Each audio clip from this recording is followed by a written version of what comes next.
नमस्कार, स्वागत, अभिवादन आपका। मैं दुर्गेंद्र चौहान हूं। संसद का एक और अहम सत्र हंगामे के भेंट चढ़ता नजर आ रहा है। नारे लगे, शब्दों के बाढ़ चले, व्यंग बाण भी चले, अजब गजब भाषा बोली गई। सांसदों का बड़े पैमाने पर निलंबन भी हुआ, यानी कि वह सब कुछ हुआ जो नहीं होना चाहिए और जैसा होना चाहिए वह कुछ भी नहीं हुआ। ऐसा पहली बार नहीं हुआ है और ना ही आखिरी बार। आखिर कब तक संसद हंगामे का अखाड़ा बनेगी? लोकतंत्र के मंदिर में कब आम आदमी के मुद्दों पर चर्चा होगी? आज मंथन में इसी पर बात। हंगामे में हम कहां?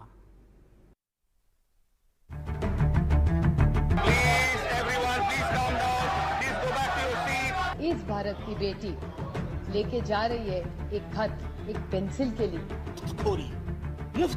मुफ्त का ये राशन, मुफ्त की दवाई सर को डिमीन कर रहा है आपके नागरिकों को।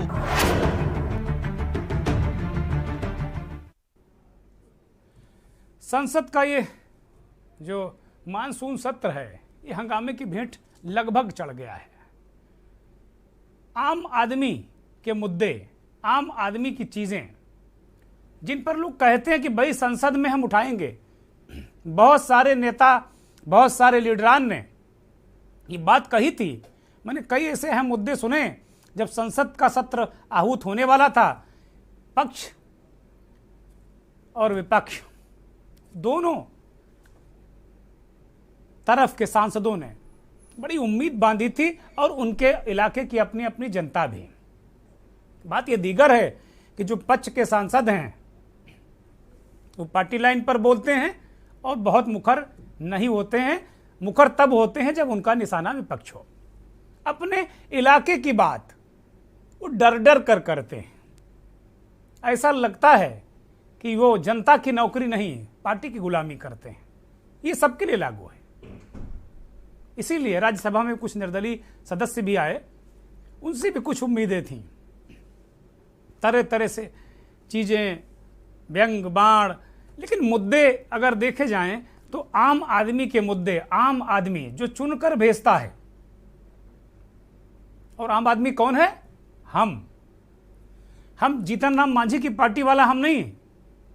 ये हम और आप माने जनता जनार्दन और अवाम। इस हम की आज हम बात कर रहे हैं कि इस हंगामे में हम कहां हैं। मेरा यही सवाल है और यही सवाल अभी जब पैनलिस्ट हमारे साथ जुड़ेंगे तो उनसे मैं करूंगा कि भाई हम कहां हैं। जो लोग चुनकर भेजते हैं उनके मुद्दे क्या सांसदों ने रखे, या केवल अपनी अपनी पार्टी और अपने अपने नेताओं की फेस सेविंग में लगे हुए हैं? जनता से कोई लेना देना नहीं। सरकार के जो पक्ष के सांसद हैं वो करें इस भूतो ना भविष्यो, ऐसी सरकार आई नहीं कभी। और विपक्ष कह रहा है कि इससे नाकारा कोई सरकार ही नहीं आई। इसी में उलझे हुए हैं जनता के मुद्दे बहुत सारे। जहां तक मुझे जानकारी है काफी 34-35 महत्वपूर्ण बिल रखे जाने थे, लेकिन वो अभी तक मुझे लगता वो नंबर नहीं आया। अब हो सकता है संख्या बल के आधार पर आखिरी दिन ये सब बिल पास हो जाएं, लेकिन उन पर बहस नहीं हुई। महंगाई को लेकर जो बहस हो रही थी उस पर भी तरह तरह से बातें आई। आज मैं कहीं देख रहा था, महंगाई पर चर्चा के दौरान वित्त मंत्री ने इस बात को कहा कि जो खाने पीने की चीजों पर तो पहले से, बहुत पहले से टैक्स लगा हुआ था। वो हवाला दे रही हैं कि देश के 22 राज्य खाने पीने की चीजों पर वैट पहले से लगाए हुए थे। वैट यानी वैल्यू एडेड टैक्स, जो जीएसटी से पहले हुआ करता था। वैट से पहले कमर्शियल टैक्स, कमर्शियल टैक्स से पहले सेल टैक्स। तो ये बातें कह के वित्त मंत्री फेस सेविंग की कोशिश कर रही हैं। क्या ये बातें इस चर्चा का निदान है? और आज मेरे मन में इस बात, बार बार ये बात आ रही थी कि चर्चा से होता क्या है।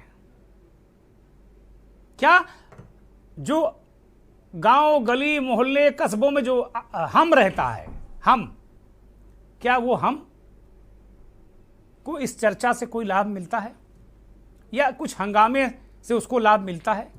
चर्चा से तो जाहिर सी बात है कि कम से कम उसका कल्याण भले न हो, सरकार चाहे जिसकी हो अपने हठ पर अड़ी रहे, लेकिन कम से कम उस हम के दिल के छाले तो फूट जाते हैं कि हमारे सांसद जी ने संसद में यह मामला उठा दिया।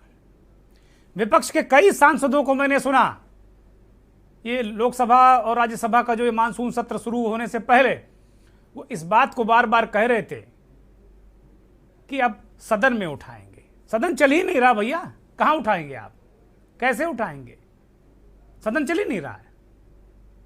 तो इस पूरे प्रकरण के लिए, और ऐसा नहीं है कि इस बार कांग्रेस और जो उसके नेतृत्व वाली जो पार्टियां हैं यूपीए की या अन्य जो विपक्षी दल हैं वही हंगामा कर रहे हैं। हमारे सहयोगी भी बता रहे थे कि जब भारतीय जनता पार्टी विपक्ष में थी तो एक सत्र पूरा शून्य हो गया था अरुण जेटली के नेतृत्व में राज्यसभा में, और लोकसभा में उनके जो नेता थे पूरा का पूरा सत्र शून्य करा दिया गया था।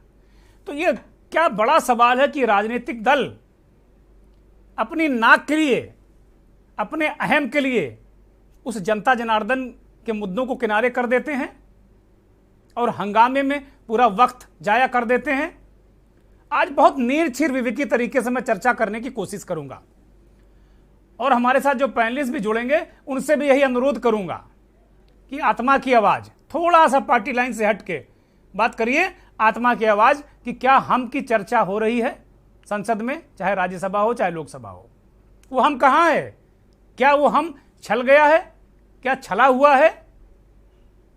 ये जो ग्राफिक्स के जरिए हम कुछ आपको पुराने उद्धरण याद दिला रहे हैं, जब जब संसद स्थगित हुई और किसने किसने स्थगित कराई। कोल ब्लॉक आवंटन को लेकर भारतीय जनता पार्टी ने पूरा का पूरा सत्र ही नहीं चलने दिया था। 2013 में खाद्य सुरक्षा बिल को लेकर संसद का सत्र पूरा का पूरा भेंट चढ़ गया था और कोई चर्चा नहीं हो पाई। सुषमा स्वराज जी ने 2010 में संसद को ठप करा दिया था और तब उन्होंने कहा था कि यह विपक्ष का अधिकार है। सुषमा जी का वो कोड भी हम आपको अभी दिखाएंगे या इस दौरान जब हम चर्चा करेंगे तो वो चलेगा। अब संसद के दौरान जो महंगाई पर चर्चा हुई उसमें अपनी अपनी प्रशस्ति की बात हो गई। थोड़ा बहुत जो चला, अभी तो चल ही नहीं रहा, लेकिन जो थोड़ा बहुत चला सरकार राजी हुई। बड़े बवाल हंगामे के बाद, सांसदों के निलंबन के बाद जब सरकार राजी हुई तो थोड़ी सी जरा टर्की, मतलब धीरे से खिसकी संसद। तो उसकी जरा ये तस्वीरें थी, आप देखिए।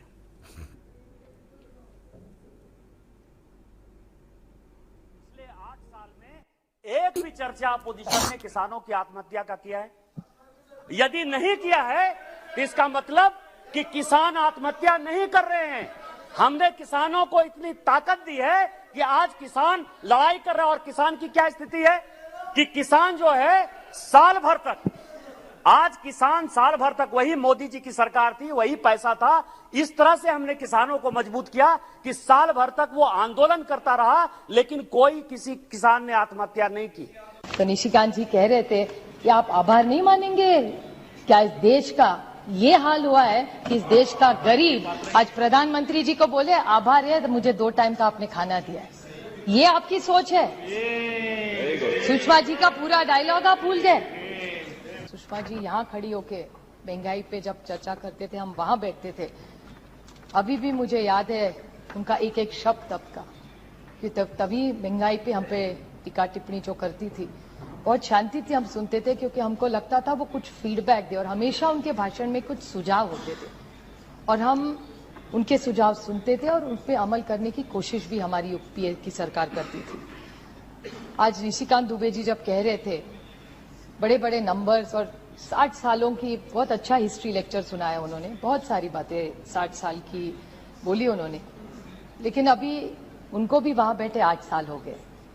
मैंने पिछली बार एक बार बोला था, सिर्फ दोहराना नहीं चाहती थी, लेकिन उनका 60 साल का हिस्ट्री का लेक्चर इतना लंबा चला, मुझे सिर्फ उनको याद दिलाना एक बार कि 8 साल बहुत होते नहीं। बहू भी शादी होके जब घर आती है ना, तो 8 साल के बाद शादी में कोई नहीं सुनता कि ये लेगेसी इश्यूज है, मेरी सास के टाइम से चल रहा है। 8 साल में वो बहू उस घर की फुल फ्लेज मेंबर हो जाती है। तो यही महंगाई का प्रॉब्लम है। मुझे उनके शब्द सुषमा जी के याद है, जो आज इनके भाषण पे पूरे लागू होते हैं। फैसदी की भाषा आम आदमी नहीं समझता। आम आदमी केवल वो भाषा समझता है उसके जेब से क्या निकल रहा है और उसके बदले में उसको क्या मिल रहा है। मेरी दोस्त और सहकारी कानीमोजी जी ने एक बच्चे के बारे में बोला, वो बात सही है। कीर्ति दुबे 6 साल की, आज सारे पेपरों में उसने जो खत लिखा है बहुत अच्छे अक्षर में उसने लिखा है।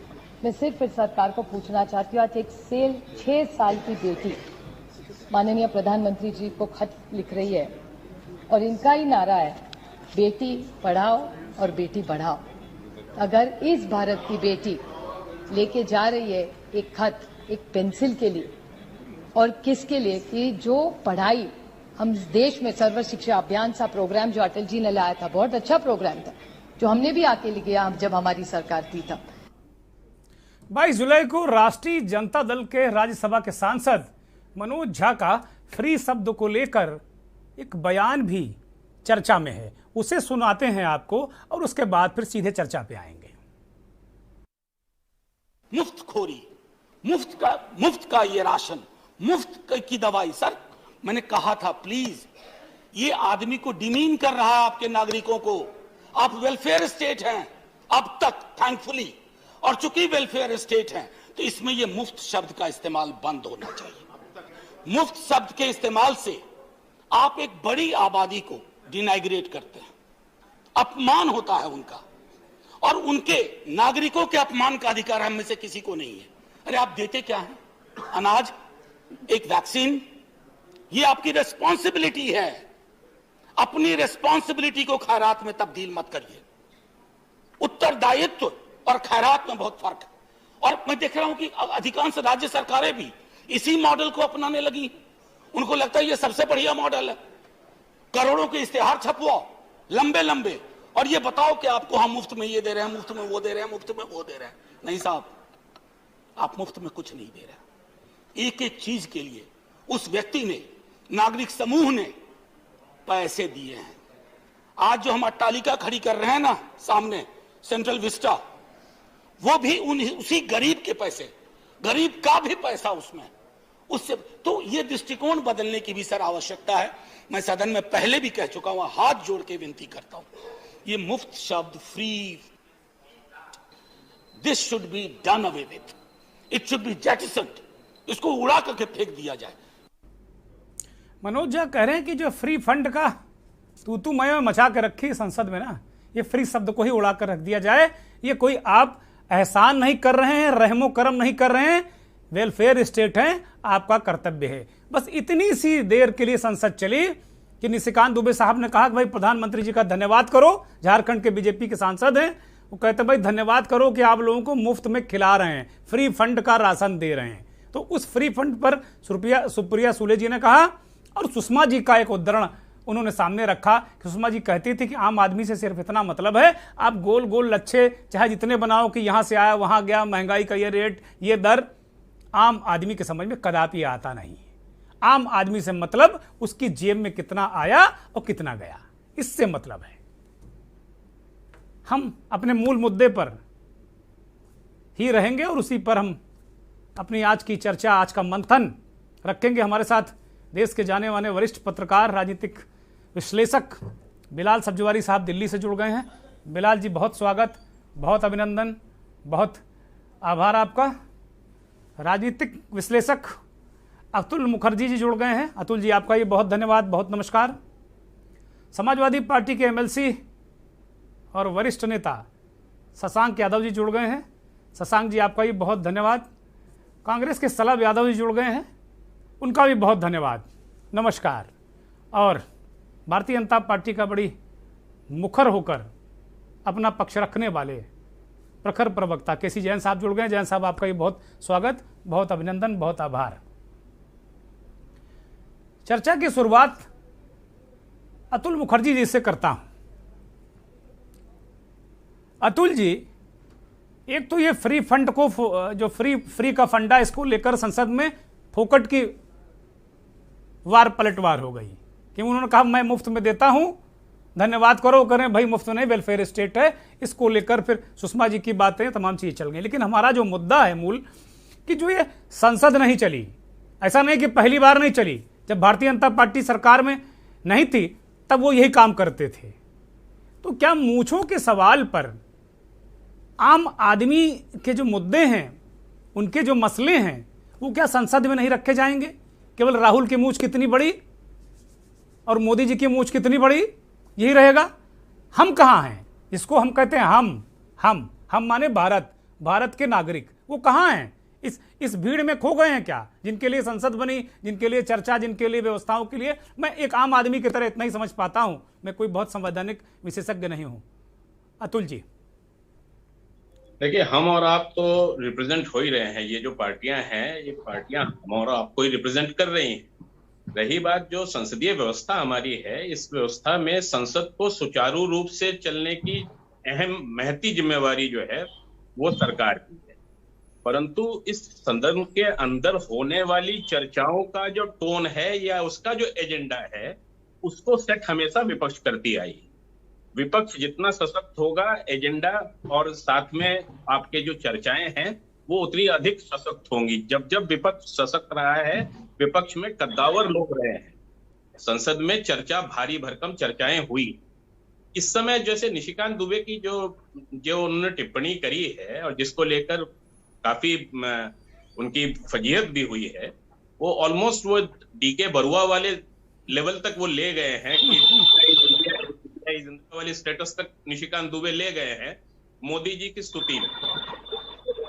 हुई है, मेरे को नहीं लगता पार्टी में किसी बड़े लेवल पे उनको एंडोर्समेंट हुआ है, परंतु बिना प्रोत्साहन के निशिकांत दुबे भी इस तरह की बात नहीं करेंगे। तो एक वर्ग है जो कि मोदी और उनके जो पार्टी में 2-3 जो मुख्य लोग हैं उनकी स्तुति में किसी हद तक जा सकते हैं।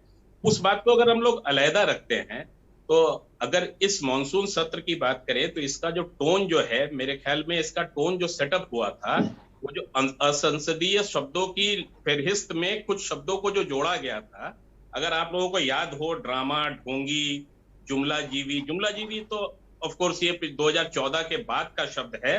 बाकी शकुनी, तानाशाही और बहरी सरकार, दोहरा चरित्र, ये सब चीजें जो है, ये जब से सदन है तब से ये सब चीजें बोली जाती है। अब ऑल ऑफ ए सडन इनको अनपार्लियामेंट्री उसके अंदर बुकलेट में उसको डाल दिया गया। तो अगर आज की तारीख में अगर उसको अनपार्लियामेंट्री उसमें डाल दिया जाएगा, तो अधिकांश संसद के में जो चर्चाएं थी उसमें people will be found looking for words कि उनको एग्जैक्टली क्या वर्ड यूज करना है। जो भी वर्ड यूज करके संसदीय घोषित कर दिया जाएगा। तो ये जो टोन जो है इस सत्र का, इसकी शुरुआत में ही जो ये असंसदीय शब्दों की जो एक नई फहरिस्त जो जारी की थी, मेरे ख्याल में मूर्खतापूर्ण था। वो उसको करने की कोई आवश्यकता नहीं थी। उसके बाद में विपक्ष के अंदर अतुल जी, कहीं ऐसा तो नहीं लगता है कि भाई ओवर प्रोटेक्टिव सरकार की, भाई मुझे बहुत खरी ना सुननी पड़े, क्योंकि ये तो आदिकाल से चला आ रहा, जब से संसद का निर्माण हुआ होगा तब से ये मुहावरे और लोकोक्तियों का प्रयोग होता रहा है। शेरो शायरी संसद में चलती रही है एक दूसरे पर प्रहार करने के लिए। बिल्कुल, ये सभी शब्दों का, जुमला जीवी एक शब्द को छोड़ दीजिए अगर आप, तो ये इनमें से ऐसा कोई भी शब्द नहीं है जो कि 2014 से पहले संसद में नहीं बोला गया है। तो ये इसको जो असंसदीय शब्दों की लिस्ट को जो एकदम से सडनली जो बढ़ाया गया, ये पहले इसी ने टोन खराब किया। मैं ये नहीं कह रहा हूँ कि संसद का ये वाला सत्र जो हंगामे की ओर चढ़ गया उसके पीछे केवल यही एक मुद्दा है, मगर ये यहाँ से टोन सेटअप होता है आपस में विपक्ष और सरकार के बीच में। जब ऐसा नहीं है कि इन 8 वर्षों में कोई सत्र ऐसा नहीं हुआ जहां पे कि बहुत अच्छे काम ना हुए हों। जब वो तभी हुआ है जब सरकार और विपक्ष एक वेवलेंथ पे रह के जब उन लोगों ने डिस्कस करने की कोशिश की है। आज की तारीख में विपक्ष के नाम पे एक दिक्कत सबसे बड़ी ये है कि विपक्ष में टर्फ का गेम चल रहा है। विपक्ष में अभी तक पूरी क्लैरिटी नहीं है कि विपक्ष में अगर आप देख लीजिए कि लीडर ऑफ अपोजिशन तो मल्लिकार्जुन खड़गे हैं, परंतु मल्लिकार्जुन खड़गे का क्या स्टेटस है ओवरऑल विपक्ष में, आप इसको अगर आप देखते हैं, विपक्ष में जब तक ये चीज सॉर्ट आउट नहीं होती है कि विपक्ष में कहां पे हायरार्की लेवल पे कौन कहां स्टैंड करता है।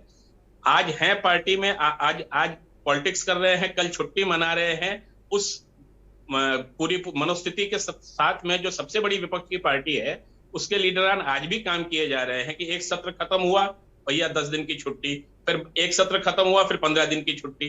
24/7 का बिजनेस है राजनीति आज की तारीख में। 24/7 के इन्वॉल्वमेंट के बिना संभव नहीं है। ठीक बात अतुल जी। शशांक यादव जी के पास चलते हैं। शशांक जी बहुत निर्छीर विवेकी तरीके से, जहां तक मैंने शशांक जी को सुना है, बहुत निर्छीर विवेकी तरीके से वो चीज़ों को रखते हैं।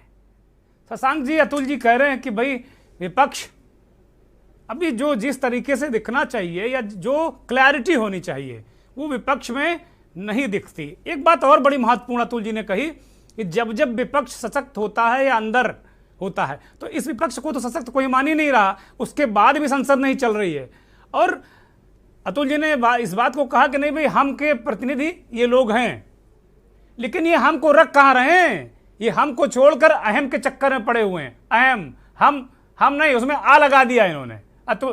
शशांक जी देखिए, अतुल जी को भी सुना और उससे पहले आपने तमाम क्लिपिंग्स दिखाई और आपकी भी जो बैकग्राउंड में आपने पूरी जो भूमिका दी। आज की तारीख में आपने एक अपील और करी थी कि पार्टी लाइन से हटके भी कुछ दिल की बात करिए जी। तो मैं दिल की बात ये कहना चाह रहा हूं आपसे कि इस मुल्क में जो ये एंटी डिफेक्शन लॉ है जी, ये एक तरीके से 10-12 राजनीतिक दलों का जो मेन होते हैं उनका एक अधिनायकवाद जी। तमाम, मैं भाजपा के भी मित्रों को जानता हूं, मैं कांग्रेस के भी मित्रों को जानता हूं कि जो पार्टी लाइन से सहमत नहीं होते हैं और वो अलग जाना चाहते हैं, लेकिन सिर्फ इस डर से कि वो डिस्क्वालीफाई हो सकते हैं, वो उसको नहीं बोलना चाहते। ये एक हकीकत बन चुकी है। समाजवादियों ने जब एंटी डिफेक्शन लॉ आया था तो इसका एक विरोध किया था कि ये जनतंत्र को खत्म करेगा, लोकतंत्र को खत्म करेगा। और कई लोगों ने इस बात को, जो आज भाजपा में है, उन लोगों ने भी उस चीज को सपोर्ट किया था, जिसको अगर आप बहस आप देखेंगे, खुद इतना डिटेल में नहीं जाऊंगा।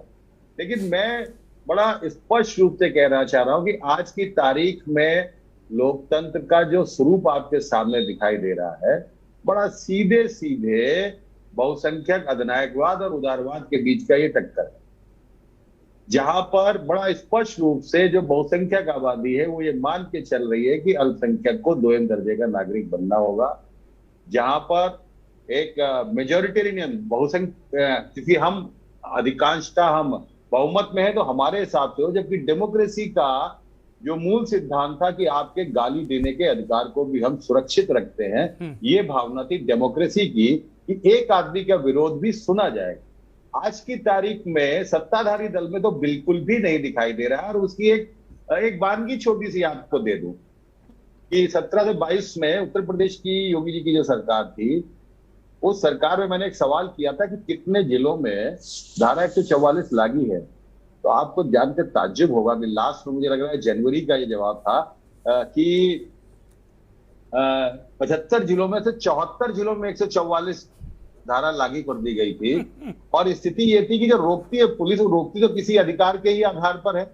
कोई भी धरना प्रदर्शन कहीं पर नहीं होने दिया जा रहा है। ये माना जा रहा है कि बड़ा फर्म हैंड के साथ हम अपोजिशन को क्रश करेंगे और सुनवाई नहीं होने देंगे, और तमाम मैटर्स पे परमिशंस नहीं मिल पा रही। आज भी अगर हम चाहें तो एंड टाइम पे परमिशन खत्म की जाती है, परमिशन लटकाई जाएगी और जिस दिन का डेट होगा उस दिन की जाएगी। हम लोग भी जानते हैं कि ये हो रहा है, अधिकारी भी बताते हैं कि साहब ये इशारा मिलता है तब हम करते हैं, लेकिन वो चल रहा है।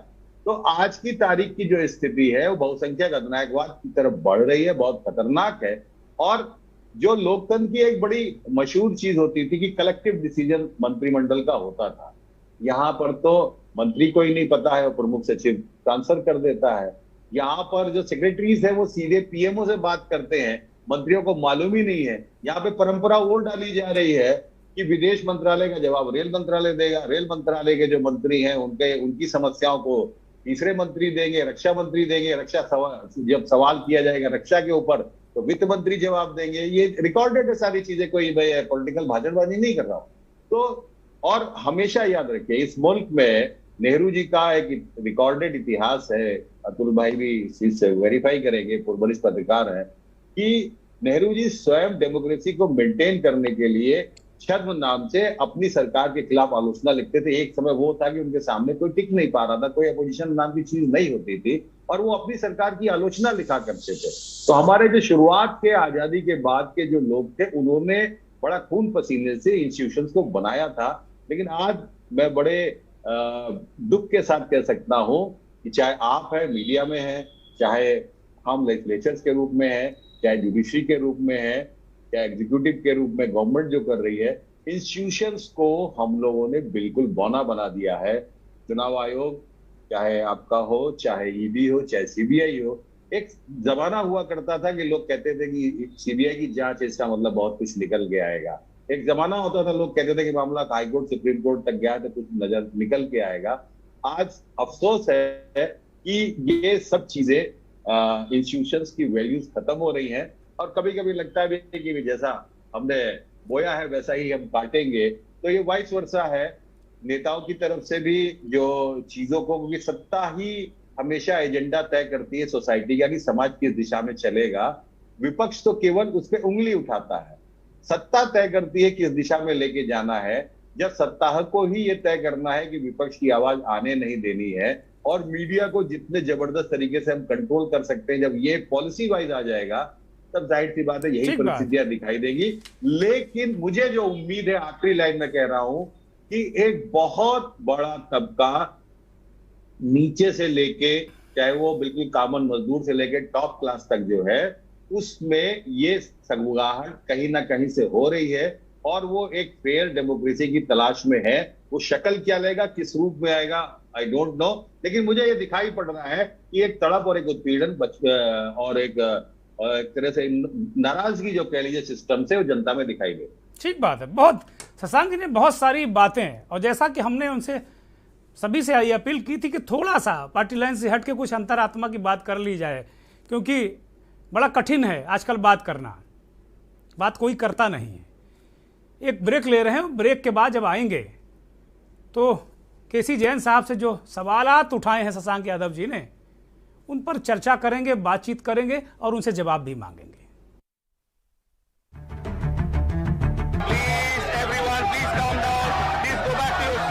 इस भारत की बेटी लेके जा रही है एक खत, एक पेंसिल के लिए।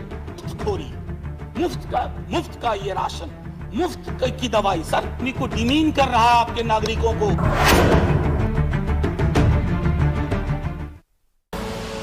आप देख रहे हैं के न्यूज, खबरों का सारथी।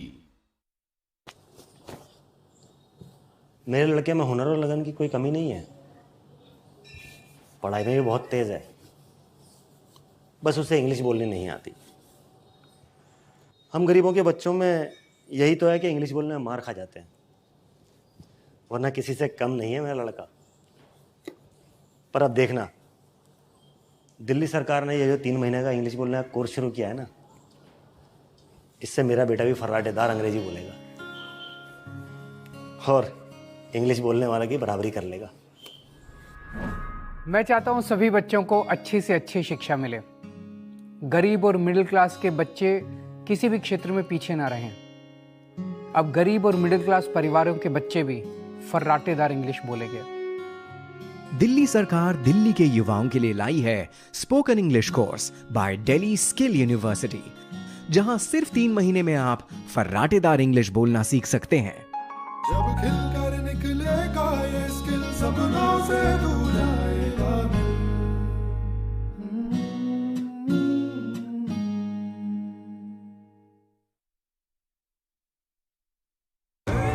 देखें कौन नया खिलाड़ी आया है,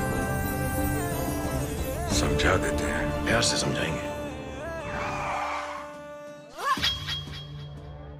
ये तो अपनी जुबान है। जुबान एक हो तो दिल भी एक होने चाहिए। विमल बोलो जुबान केसरी। सर्वकॉन सिर्फ एक नाम नहीं, भरोसा है 35 सालों का जो आपने किया है हम पे। तभी तो हम हैं India's number 1 servo voltage stabilizer के निर्माता। सर्वकॉन, रखे सब कंट्रोल। गोल्डी हिंग का तड़का लगे तो सभी दबा के खाते हैं। गोल्डी हिंग, कण कण में जान।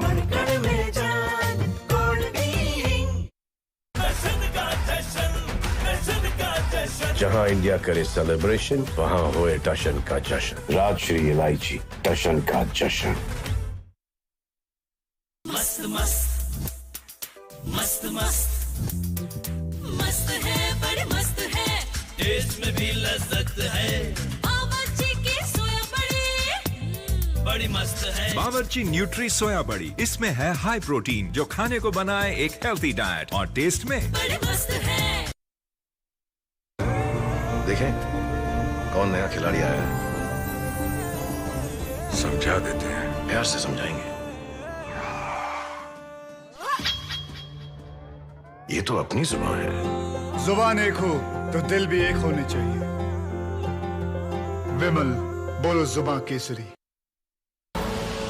आप देख रहे हैं के न्यूज, खबरों का सारथी।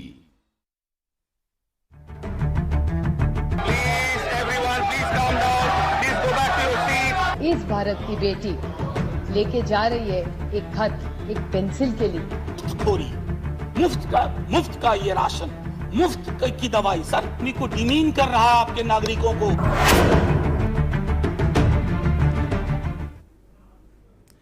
ब्रेक के बाद एक बार फिर आपका स्वागत है।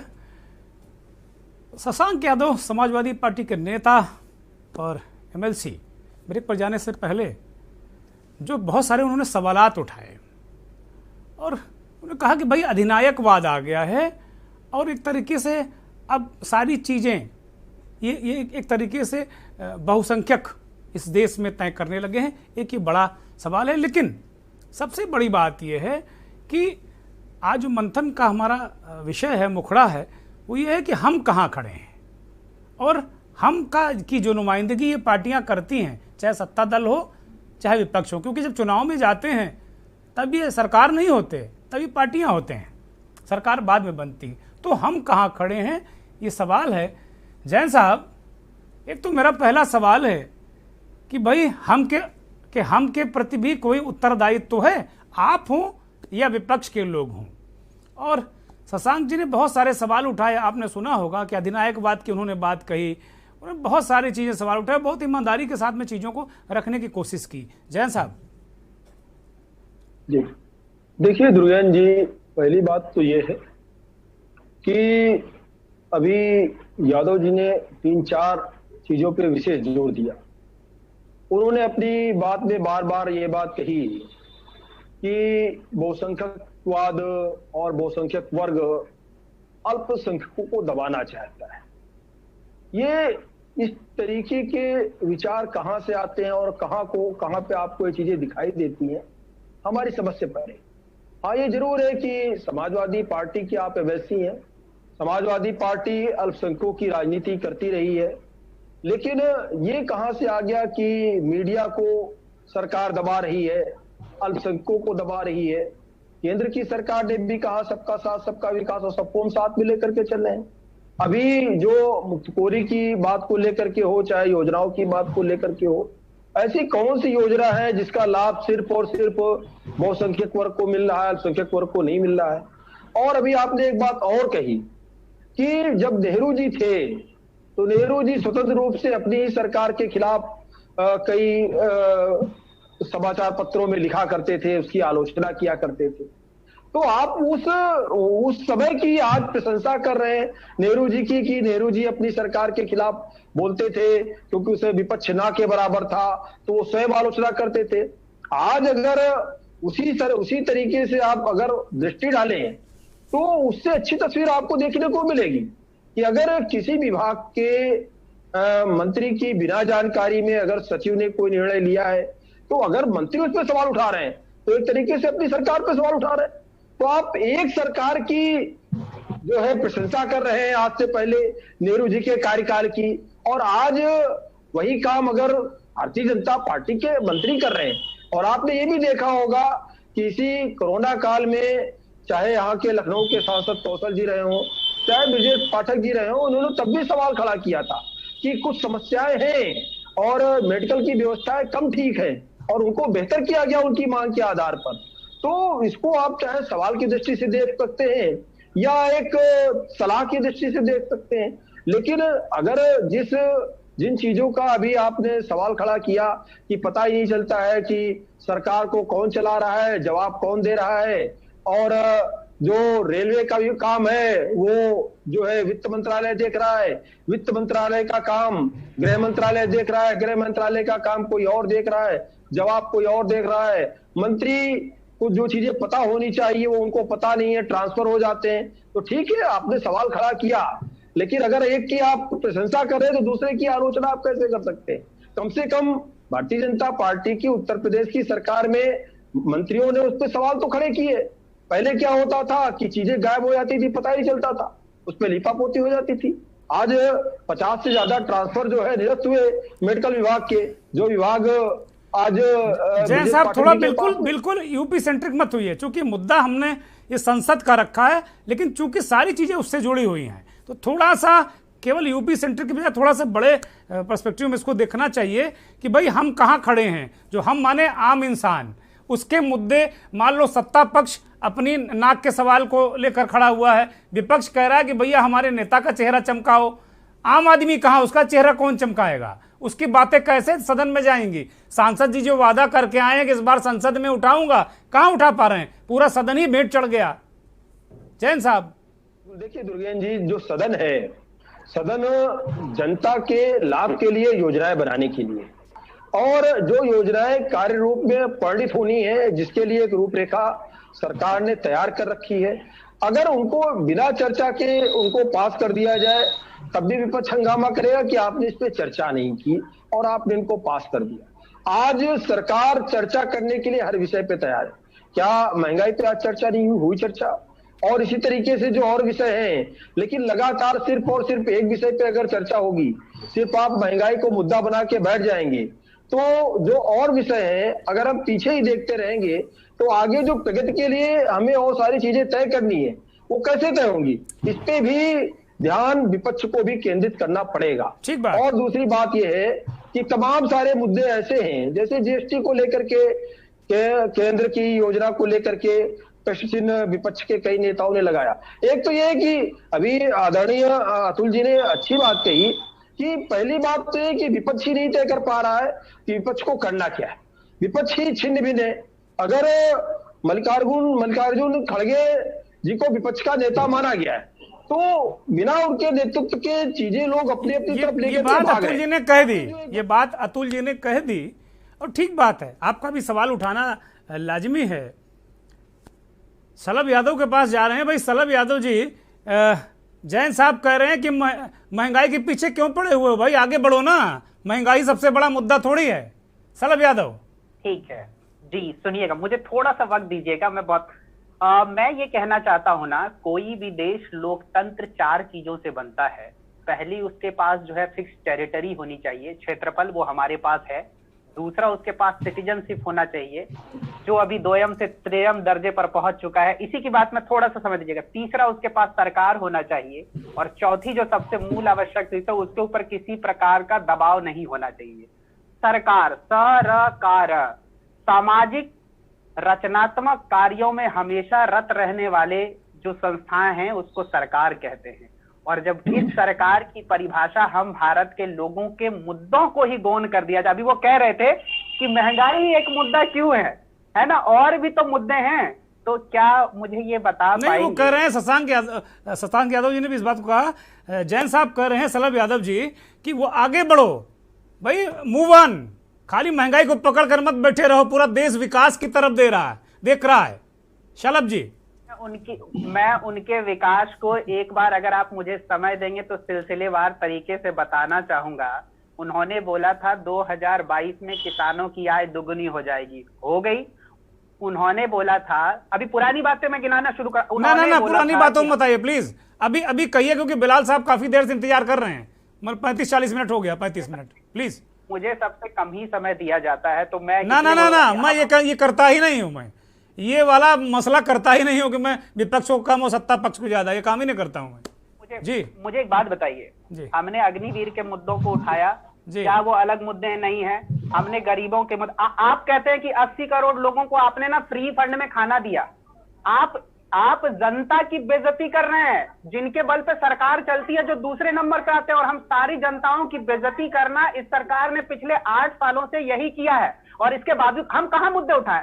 आप वहां पे मुद्दे संसद में उठाने नहीं देते। जब हम सड़क पे उतरने की कोशिश करते हैं अपने पुलिस और ईडीज और सीबीआई के माध्यम से, आप देख रहे हैं आज क्या हो रहा है। अगर एक शब्द भी कोई व्यक्ति बोल रहा है तो उसके ऊपर तुरंत ईडी पहुंच गया, है ना। तो आप देखेंगे ना कि किस तरह से ये गवर्नमेंट आर्टिकल 21 जो right to life and liberty है और आर्टिकल 19 जो है फ्री स्पीच और एक्सप्रेशन का है, उसको ही दबाने का प्रयास कर रही है और ये कहती है कि ये जनता के द्वारा चुनी गई सरकार है।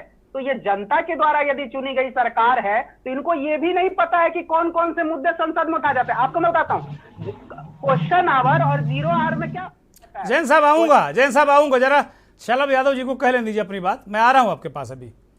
क्वेश्चन आवर के अंतर्गत अमूमन जो है ना संसद के प्रणाली के अंतर्गत लोकसभा का जो पहला घंटा होता है ना वो क्वेश्चन आवर होता है, जिसमें कि सांसद महोदय जो है वो मंत्री से सवाल पूछते हैं।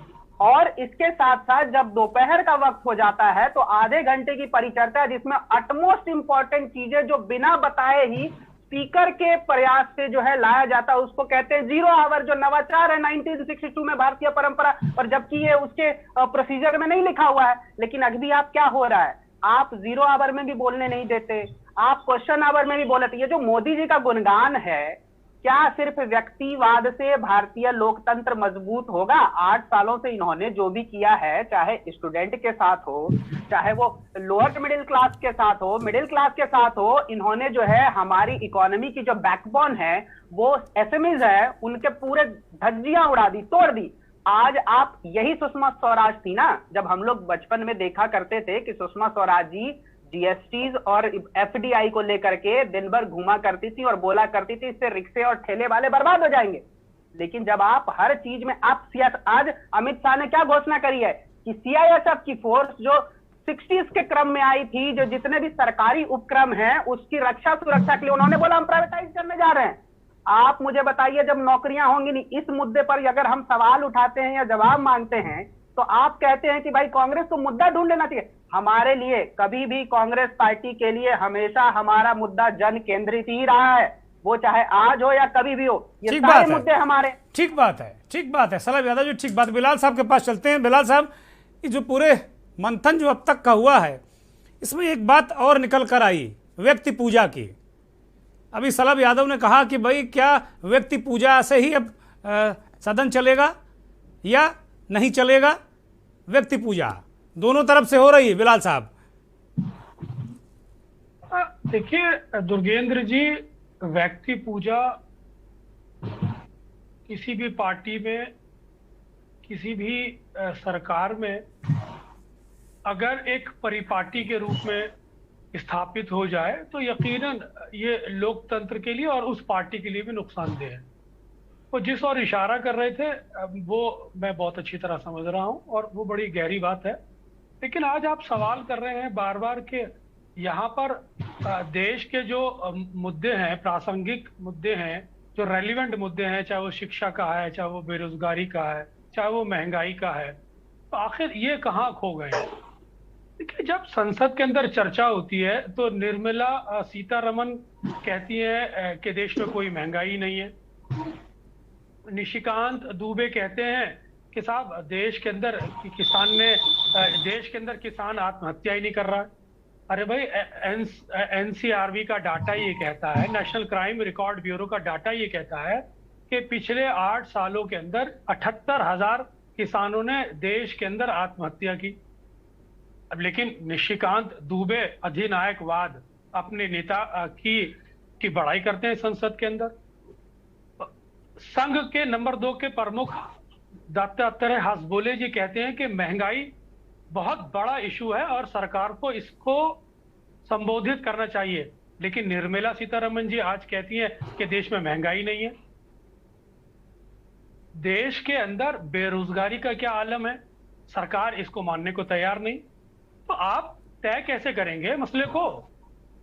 भाई, आप जब सरकार किसी चीज को स्वीकार करने को तैयार ही नहीं है, सरकार विपक्ष की तो बहुत दूर की चीज, सरकार अपने पक्ष को भी नहीं सुन रही, तो आप इस चीज को तय कैसे करेंगे? देखिए, इस चीज को समाज अच्छी तरह महसूस कर रहा है। अच्छी तरह मेरे को याद है कि जब कांग्रेस की सरकारें हुआ करती थी तो वो भी इसी तरह के तर्क ढूंढ के लाया करती थी। जब पेट्रोल 64 रुपए प्रति लीटर था तो कांग्रेस की सरकारें भी ऐसी कहा करती थी कि विश्व स्तर पर हमने जिस तरह की महंगाई है, विश्व स्तर पर जिस तरह की आर्थिक मंदी है, उसमें हमने अर्थव्यवस्था को बहुत अच्छी तरह मैनेज कर रखा है। तो सवाल यह है कि सरकारें कभी स्वीकार नहीं करने की कि ड्रॉबैक कहां पर है। ये जनता पे जब इसकी चोट पड़ती है, जब जनता पर इसका भार पड़ता है और जब जनता इसे महसूस करती है, तो वो लोकतंत्र के अंदर इसका जवाब दे देती है, चाहे पक्ष की बात हो या विपक्ष की बात हो। आपने विपक्ष को तो उसके बेड़ियां इतनी बांधी हैं ईडी की कि विपक्ष को अपने आप में उलझा दिया है। मुख्य विपक्ष कांग्रेस पार्टी तो अपने आप में उलझ के रह गई है ईडी के माध्यम से। वो जनता की बात कहां से उठाएगी? और जब वो जनता की बात उठाती है तो सरकार उसको स्वीकार नहीं करती। और सरकार जनता ही की कहां बात, विपक्ष की कहां बात। मैंने अभी एग्जाम्पल दिया, दत्तात्रेय हासबोले को स्वीकार करने को तैयार नहीं। सरकार एनसीआरबी के डाटा को स्वीकार करने के तैयार नहीं। सरकार ईएमआई के central for economic and monitoring की एजेंसी की रिपोर्ट को स्वीकार करने को तैयार नहीं। तो कैसे तय होगा दुगेंद्र जी मसला? जनता के मसले कैसे तय होंगे? देखिए, जनता के मसले फिर जनता की अदालत में तय होंगे। मसला क्या है कि जनता की जब अदालत में ये मुद्दे जाते हैं तो वहां पर पोलराइजेशन हो जाता है। वहां पर पोलराइजेशन का मैकेनिज्म इतना हावी हो जाता है कि फिर जो आपके जो सामाजिक सरोकार के मुद्दे हैं, फिर वो भावनात्मक मुद्दों का शिकार हो जाते हैं। तो लोकतंत्र को आपने एक ऐसी दलदल में लाके फंसा दिया है जहां ना तो पक्ष का नुकसान हो रहा, ना सरकार का नुकसान हो रहा, बल्कि देश का नुकसान हो रहा। ससाल भाई ने भी के दौर में इस बात की वजह दलदल में देश फंस गया है। चर्चा कहाँ हो रही है, मुद्दों की चर्चा कहाँ हो रही है, और मुद्दों से हम भटक रहे हैं और विपक्ष को फंसा दिया है। विपक्ष चर्चा करना चाहता है महंगाई का, उसको प्रदर्शन करना पड़ता है ईडी के लिए। शशांक जी, है सरकार की मजबूरी है, वो 6 से 7 लाख करोड़ रुपए कारपोरेट का माफ कर सकती है और 2 लाख करोड़ रुपए का जो राशन बांटेगी उसका गुणगान करके वोट की सपोर्ट करेगी। ये वो मान के चल रहे हैं कि जिंदा रहना ही विकास हो गया है। आप एक बहुत 2 ही उदाहरण दे रहा हूं और चाहूंगा कि जैन साहब उसका जवाब जरूर दे, ये मेरा अनुरोध है उनसे। 4 करोड़ 62 लाख आप सवाल रिपीट करिए। मैं नहीं सुन पाया तो मुझे नहीं लगता कि जैन साहब रिपीट सुन पाए होंगे। सवाल रिपीट करिए, आपकी आवाज क्लियर नहीं मिल रही, सवाल रिपीट करिए। मेरी आवाज आ रही है आपको? हाँ, अब आ रही। अब सुनिए, जैन साहब भी सुन रहे हैं, मैं भी सुन रहा हूं। 2 उदाहरण दे रहा हूं। 4 करोड़ 62 लाख उज्ज्वला के कनेक्शन में 3.5 करोड़ लोग दूसरा सिलेंडर नहीं भरा पाए, 1100 रुपए उनकी पॉकेट में नहीं। और पिछले 8 साल में 9 लाख हाई नेटवर्क के लोगों ने देश की नागरिकता छोड़ दी। उनको देश में एक मेरे भी मित्र है, मैंने पूछा तो उन्हें लग रहा है, वो कह रहे हैं कि आप एक जो है ये संभव नहीं है अब ऑर्डनरी रूप से बिजनेस कर पाना। तो हाई नेटवर्थ के 9 लाख लोग 8 साल में देश छोड़ के नागरिकता छोड़ रहे हैं और जो सबसे गरीब लोग हैं उसमें से 3.5 करोड़ लोग उज्ज्वला का दूसरा सिलेंडर नहीं भरवा पा रहे हैं। अगर इसके बाद भी जैन साहब को लगता है कि चीजें सब नॉर्मल है, कोई महंगाई नहीं है, तो हमें लगता है हम लोग बेकार ही टीवी पर बहस करके समय खराब कर रहे हैं। और संसद की भी बहस की कोई भी फिर औचित्य नहीं रहा। संसद की बहस भी क्यों करें? विपक्ष कह दे भाई चलाओ संसद, हम भी घर बैठते हैं। जैन साहब, 2 बड़े महत्वपूर्ण सवाल शशांक यादव जी ने किए हैं, जवाब दे दीजिए। जी बिल्कुल। देखिए दुर्गेन जी, अभी कल एक टीवी चैनल की डिबेट में बैठे थे और उसमें कई सारे उद्योगपति भी थे और वो एज ए वरिष्ठ पत्रकार भी उसमें कई सारे लोग थे। चर्चा उसी बात पे हो रही थी जो सवाल इन्होंने किया आदरणीय यादव जी ने कि कितने सारे लोग चले गए और कितने सारे लोग आ रहे हैं। तो देखिए, और अभी बिलाल जी ने जो बात कही कि इतने लोगों ने सुसाइड कर लिया, तो जब कांग्रेस की सरकार थी और मनमोहन सिंह जी प्रधानमंत्री थे, उन 10 सालों में 12,000 किसान प्रतिवर्ष सुसाइड करता रहा। वो क्यों सुसाइड कर रहा था? जबकि कांग्रेस तो योजना भी लेकर के आई थी किसानों की कर्जमाफी। सलभ जी आएंगे जैन साहब को अपनी बात रख लेने दीजिए, मैं आता हूं आपके पास। उत्तर प्रदेश सरकार ने अगर 36,000 करोड़ रुपए माफ किया है और अभी इसके पहले 9 रुपए पेट्रोल पे, 10 रुपए पेट्रोल पे, 9 रुपए डीजल पे लंबे समय तक छूट बरकरार रखी। ये जो घाटा प्रदेश सरकार ने सहा, साथ ही साथ अभी केंद्र सरकार ने भी 7 रुपए पेट्रोल पे और 5 रुपए डीजल पे जो छूट कर रखी है अपना वैट घटा करके। तो अगर इस तरीके की योजनाएं सरकार लेकर के आ रही है, किसके लिए लेकर के आ रही है? क्या वो आम जनता से जुड़ी हुई चीजें नहीं है? दूसरी बात यह है कि अभी ये भी कहा गया कि अगर आप राशन दे रहे हैं तो आप ढिंढोरा पीट रहे हैं। तो देखिए, ढिंढोरा कोई नहीं पीटा जा रहा है, लेकिन जब आप सवाल खड़ा करते हैं कि महंगाई क्यों हो रही है, तो ये जरूर बताना पड़ेगा कि 3 लाख करोड़ रुपए सिर्फ और सिर्फ जनता को कोरोना काल में अगर राशन बांटा गया तो सिर्फ और सिर्फ उस पर अतिरिक्त खर्च आया, जो सरकार के ऊपर, आपकी सरकारों के ऊपर वो बोझ नहीं था, क्योंकि आपकी सरकार में कोरोना नहीं था। तो 3 लाख करोड़ रुपए तो हमने खर्च किए और साथ ही साथ जो सरकार की आय थी वो सारी ठप हो गई, क्योंकि सब पूरा लॉकडाउन था, सारी चीजें, सारे कारखाने, सारा टैक्स सारा बंद हो गया, तो उसका फर्क तो पड़ेगा। इसलिए सरकार ने जवाब दिया कि इतना खर्चा हमको करना पड़ रहा है।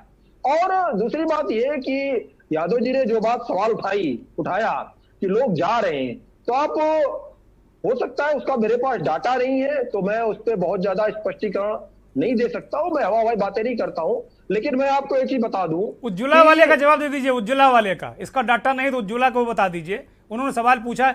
बिलाल भाई आता हूं आपके पास, बिलाल भाई आता हूं। देखिए, इसी उत्तर प्रदेश में जब समाजवादी पार्टी की सरकार थी, 5,000 दुर्दांत अपराधी जिनके खिलाफ 1-1 लाख रुपए के इनाम तक घोषित थे, आप 5 साल तक उनको गिरफ्तार नहीं कर पाए। और जब समाजवादी पार्टी मूल मुद्दे की बात करिए, इसके जो सवाल पूछा उसका जवाब दीजिए, उस पर हम एक दिन अलग से बहस बुला लेंगे, जैन साहब अलग से बुला लेंगे बहस, प्लीज। इन्होंने जो कहा कि 9 लाख लोग चले गए, उन्होंने दूसरी जगह की नागरिकता। अरे उज्ज्वला सिलेंडर जो बता रहे हैं 3.5 करोड़ लोग नहीं भरा पाए, 1100 रुपया उनके पास नहीं, उसका क्या? देखिए ये डाटा इनके पास हो सकता है, लेकिन ऐसा कुछ नहीं है। सरकार उनके लिए अलग से योजनाएं बना रही, सरकार उनको मुफ्त सिलेंडर भी दे रही है, और एक चीज, हम राशन दे रहे हैं, खाना दे रहे हैं, तो उनके ऊपर महंगाई का बोझ ठीक बात है, ठीक बात है जैन साहब, ठीक बात है, मुफ्त में दे रहे हैं, ठीक बात। गरीब जनता पे क्या बोझ पड़ रहा है? सलभ यादव जी, जैन साहब कह रहे हैं कि भैया कोरोना काल में जो हमने राशन बांटा, महंगाई उसकी देन है, और आपकी सरकारों में कोरोना नहीं था, यूपीए की सरकार, कांग्रेस की सरकार, और भी बहुत सारी चीजें, और बहुत सारे। जैन साहब बस थोड़ा सा समय बहुत श्रिंक कर रहा है, तो हम जरा जवाब ले लें। शशांक यादव, संक्षिप्त। इनका दम्भ देखिए कि ये कहने की हिम्मत और जरूरत कर रहे हैं कि हम फ्री में सारे लोगों को जब राशन और सारी चीजें दे रहे हैं तो महंगाई कहाँ है। इनको पूछे कि 11 लाख करोड़ अभी माफ किया गया है, जिसमें अडानी अंबानी के साथ डीएलएफ का भी बहुत पैसा था। ये 2 लाख करोड़, अभी सही बोला है यादव जी ने, मैं उनको साधुवाद देता हूं कि अभी 2 लाख करोड़ का ये समय में एनपीए कितना हुआ, कांग्रेस के समय में टोटल एनपीए कितना हुआ? अरे तो भैया होड़ लगाओगे एनपीए की क्या जैन साहब? कृपा करो इस देश पे, आप और कांग्रेस दोनों ऐसा मत करो मेरे भाई, नहीं तो आम आदमी मर जाएगा। सलभ यादव जल्दी से कंप्लीट करिए। कंगाल हो गई ना, कंगाल हो गई। हमने अगर कर्ज माफ किया, तो उनका ब्याज है, हमने वो ब्याज उनको छोड़ा है, लेकिन आपके बस 40 सेकंड बोलने दिए सलभ यादव को, 40 सेकंड, समय का अभाव है बहुत कम। आप जब बोल रहे थे मैं चुपचाप था, आप जब कंप्लीट करिए, समय बड़ा कीमती है। सलभ यादव जल्दी बोलिए। जी, तो मैं ये, हमारे समय में कितना एनपीए था, लेकिन हमने रिजर्व बैंक से जाकर के उसका पूरा खजाना नहीं खाली कर दिया था, सारे इंस्टीट्यूशन को अंडरमाइन नहीं करा था। उसके साथ साथ ये जो 11 लाख करोड़ आपने, और जो पीएम केयर्स के फंड के जो पैसे जब सब कुछ सार्वजनिक करने होते हैं, आपने अभी खाने से लेकर, पीने से लेकर, दूध से लेकर दही पर जीएसटी लगा के अभी 1.5 लाख करोड़ आपने वसूल कर लिए हैं, तो वो नहीं दिख रहा। वो कौन, वो आने वाले पैसे कौन देंगे? आपको अडानी अंबानी के 11 लाख करोड़ माफ करेंगे, लेकिन आम लोगों के दूध, दही और फ्री पैड और फ्री चीजें बना के, शब्दों की वर्णमाला में खेल करके उनको कंगाल बना के, फिर आप उनको 5 किलो राशन देके उनको ले आएंगे, अडानी अंबानी को खत्म कर देंगे, तो टैक्स क्या, जिनको मुफ्त में खाना दे रहे हैं वो टैक्स ले क्या? टैक्स का वो देंगे, ठीक है। सलभ यादव, अब आपका वक्त खत्म हो चुका है। फिलहाल इस डिबेट में बिलाल साहब के पास जाते हैं। बिलाल साहब,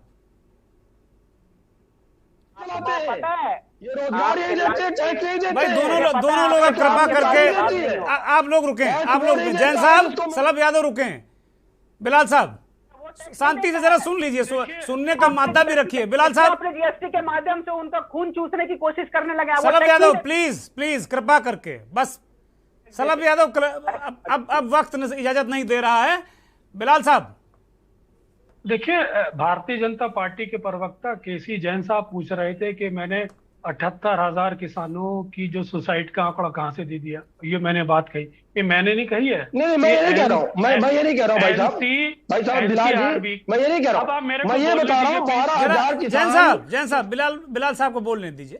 अब मैं आपको बता रहा हूँ, ये देखिए एनसीआरबी का डाटा है। 1998 के अंदर अटल बिहारी वाजपेयी की जब सरकार थी तो उनके 5 साल के कार्यकाल के अंदर 1,58,000 किसानों ने देश के अंदर सुसाइड किया था। कांग्रेस का भी बता दीजिए कितने सुसाइड किए 10 साल में। अब डॉक्टर मनमोहन सिंह की सरकार के अंदर 1,20,000 किसानों ने सुसाइड किया था, और मोदी सरकार के इस 8 साल के अंदर 78,000 किसानों ने सुसाइड किया। ये एनसीआरबी का डाटा है, मैं नहीं कह रहा, ठीक है। अब आप ये कह रहे हैं, बिलाल जी कह रहे थे, मैं अपनी तरफ से कुछ नहीं कहता। मैंने जो बात कही है डाटा के आधार पे की, एजेंसीज के डाटा के आधार पे की है, और आप चाहें तो इसे नोट भी कर लीजिए जो मैंने बोला है। अब रहा सवाल महंगाई का। देखिए, महंगाई का जो मसला है, ये महंगाई बढ़ने का मसला है, ये अर्थव्यवस्था की नीति के संचालन से सीधा सीधा जुड़ा हुआ है। अगर आप अर्थव्यवस्था को सही रूप से संचालित करेंगे, अर्थव्यवस्था के संबंध में सही डायरेक्शन लेंगे, अर्थव्यवस्था को सही हाथों में देंगे, या अर्थव्यवस्था को समय समय पर जिन चीजों की जरूरत है, जिन उचित कदम उठाने की जरूरत है, उस संबंध में सरकार वो कदम उठाती, तो आज ये अर्थव्यवस्था का ये हाल नहीं होता। आज आप जानते हैं कि डॉलर के मुकाबले रुपए की कीमत 80 से ज्यादा पार कर गई है आज। लेकिन सरकार कहती है कि देश के अंदर खुशहाली है। मोदी जी ये कहते हैं कि हमें किसी चीज से डरने की जरूरत नहीं है, देश शक्तिशाली है और हम विश्व की आंखों में आंख मिला के देख सकते हैं। लेकिन सच्चाई है कि चाइना आपके घर में घुस कर बैठा हुआ है। आप ये कहते थे कि पिछली सरकारों के 543 जो पेंडिंग प्रोजेक्ट हैं, हम उनको सुचारू रूप से चालू करेंगे। आज पिछली सरकारों के साथ साथ मौजूदा सरकार को भी 513 पेंडिंग प्रोजेक्ट पड़े हुए हैं। आज कोल का प्रोडक्शन 1/3 घट गया है। आज देश के अंदर 182 लाख करोड़ डॉलर का कर्जा है। आज देश का फिजिकल डेफिसिट पर जो भार है 6.7 क्रॉस कर गया है। फिर आप कह रहे हैं विपक्ष पे इल्जाम लगा रहे हैं। भाई, मौजूदा समय के अंदर अगर आप तुलना भी करेंगे संप्रंग सरकार से, तो उन तुलनात्मक तौर से भी आपके आंकड़े पार कर रहे हैं। तो ये जिम्मेदारी 8 साल के अंदर आपकी होती है कि आप पिछली सरकारों से ज्यादा इंप्रूव करके दिखाते हैं। ठीक बात है बिलाल भाई। अब फाइनल कमेंट अतुल जी से लेते हैं। अतुल जी, बहुत सारी चीजें हैं, फिर हम उसी पर आएंगे कि क्या संसद के अंदर जैसे बड़ी बड़ी महत्वपूर्ण बातें इस मंथन में निकली कि भाई जो हम चर्चा करते हैं या किसी समस्या की तरफ जाते हैं, मुद्दे उठाते हैं, अब वहां एक सिरे से खारिज कर दिया जाता है कि भाई महंगाई है ही नहीं, तो इसके बाद क्या? इसके बाद सब अपने घर बैठ जाएं। Atul ji, final comment. दुर्गेंद्र जी, संसद में मॉनसून सत्र में जो हंगामा हो रहा है, आज हमारी डिबेट उसी के ऊपर थी और आज चर्चा उसके ऊपर जो होनी थी। संसद में जो कुछ हो रहा है उसका एक मिनिएचर रूप आपने अपने आज के प्रोग्राम में देख लिया। आर्टिकल 21 से शुरू करके, एनसीआरबी के डेटा से शुरू करके, माइनॉरिटीइज्म से शुरू करके मेजॉरिटीइज्म, सब कुछ पे हम लोगों ने चर्चा कर रही संसद के हुए हंगामे को छोड़कर। ठीक है, रही बात कि ये बात कि सिरे से जो नकार देने वाली जो प्रवृत्ति डेवलप हो रही है, इसमें कोई दो राय नहीं है कि जब सरकारें पूर्ण बहुमत की सरकारें, बिना किसी अंकुश की सरकारें जब होती हैं, तो सरकारों की प्रवृत्ति है निरंकुश होना। मैं सिर्फ शशांक जी की एक बात को मैं जरूर इसमें बोलना चाहूंगा, उन्होंने मुझे उद्धृत करके बोला था कि संसद में जो संसद का जो एजेंडा है उसको सेट करने का काम, जो उन्होंने मेरे को उद्धृत करके कहा था कि संसद के एजेंडे को सेट करने का काम विपक्ष का होता है, सहमति जताई थी। मैंने ये नहीं कहा था, मैंने ये कहा था कि संसद को सुचारू रूप से चलाने का काम सरकारों का होता है। डिबेट्स का एजेंडा हमेशा विपक्ष सेट करती है। विपक्ष में जब कद्दावर लोग नेता होते हैं तो डिबेट्स की क्वालिटी बहुत बढ़िया रहती है। ये मैंने बात कही थी। इसी बात को मैं जरा स्पष्टीकरण देना चाहूंगा। अभी निर्मला सीतारमण ने जो बात कही है महंगाई को लेकर उन्होंने ये नहीं कहा है कि महंगाई देश में नहीं है। उन्होंने जो एग्जैक्टली उनको आप कोट करेंगे तो उन्होंने कहा कि महंगाई है जिसे नकारा नहीं जा सकता है, सरकार अपनी तरफ से कदम उठा रही है। वो कदम पूर्ण है, काफी है, नाकाफी है, उसके ऊपर डिबेट संसद में होनी चाहिए, यहां भी होनी चाहिए। परंतु ये नहीं कहा है कि महंगाई नाम की कोई चीज नहीं है। जैसे निशिकांत दुबे ने जिस तरीके से जो वाक्य बोला है, हम लोग सब लोग उसकी भर्त्सना करते हैं कि वो मोदी जी की स्तुति में इतना आगे बढ़ गए, सबको एहसान रहना चाहिए कि 2 टाइम का खाना मिल रहा है। निर्मला सीतारमण ने ये लाइन नहीं कही है। अभी जो उन्होंने आज कल की डिबेट में जो उन्होंने कहा था, महंगाई को उन्होंने स्वीकारा है और जो सामने खाने पीने की चीजों पर अतुल जी ने उन्होंने कहा कि पहले भी 22 राज्यों में खाने पीने की चीजों पर वैट लगा था। ये कोई नई बात नहीं है कि दही में लग गया, मक्खन में लग गया और घी में लग गया, कहा उन्होंने। मगर महंगाई को नकारा, महंगाई को लेकर कहा महंगाई है, सरकार हमारी सरकार उसके ऊपर कदम उठा रही है। ठीक बात है। सभी को बहुत सकारात्मक तरीके से, क्योंकि महंगाई एक ऐसा विषय है कि उससे सब प्रभावित हैं। सभी मेहमानों का बहुत शुक्रिया। और अतुल जी ने बहुत महत्वपूर्ण बात कही। उन्होंने कहा कि जैसे हमारी इस डिबेट का हश्र हुआ मेरे बार बार कहने के बाद कि भाई मुद्दे में आ जाओ, उसी तरह संसद का हश्र हो रहा। ये बड़ी लाजवाब बात अतुल जी ने कही। यही कहते हैं ना कि जो पत्रकारिता में पुराने लोग हैं, पके हुए चावल जिनको कहते हैं, एक नटसेल में उन्होंने कहा कि भाई जैसे आपकी डिबेट डिरेल हो गई आज, उसी तरीके संसद भी डिरेल हो रही है। और इसके लिए जिम्मेदारी ये है कि जो प्रचंड बहुमत की सरकारें होती हैं वो मनमानी करती, किसी की भी हो, अगर उनमें कोई अंकुश है तभी जनता की सुनवाई है। मंथन में अब वक्त हो चला है चलते चलते का। और चलते चलते में कश्मीर के बारामूला जिले में सेना के एलीट असाल्ट डॉग एक्सल की गोली लगने से मौत हो गई। आतंकवादियों से मुठभेड़ में इस बहादुर डॉग ने कई आतंकवादियों को पकड़वाया। और मैं देख रहा था, एक कर्नल साहब ने इसका वीडियो शेयर किया है। अपने आप में बड़ा मार्मिक है, बड़ा भावुक है। 2 साल उम्र के कुत्ते की आतंकवादियों की बंदूक से गोली लगने के बाद जब मौत हो गई तो सेना के जवानों ने राजकीय सम्मान के साथ, गॉड ऑफ ऑनर के साथ इस कुत्ते को सम्मान दिया। किसी सैनिक से कम सम्मान नहीं दिया। और यही मैं बार बार कहता हूं कि आप जहां भी हैं, आप इंसान हैं तो आप ऐसा काम करिए कि लोग आपको याद रखें। एक जानवर जिसे कहते हैं कुत्ता, उस एक्सल डॉग ने अपने देश के लिए अपने प्राण न्यौछावर कर दिए। जब ये मैं बातें कह रहा हूं तो मेरे रोंगटे खड़े हो रहे हैं। पूरी सेना की पूरी यूनिट भावुक थी। और एक्सल भारतीय सेना के लिए बहुत ही महत्वपूर्ण सदस्य था। कई आतंकवादी ऑपरेशंस में, कई बड़ी बड़ी अभियानों में एक्सल की बड़ी महत्वपूर्ण भूमिका थी। इससे कोई इनकार नहीं कर सकता। एक्सल की मौत को देखकर हमें भी रश्क होता है कि अगर मौत भी ऊपर वाला दे तो ऐसी ही दे, ताकि मरने के बाद भी कम से कम ये मंजर हो। बहुत बहुत धन्यवाद। नमस्कार। इस कार्यक्रम के प्रायोजक करता है रामा हॉस्पिटल। किफायती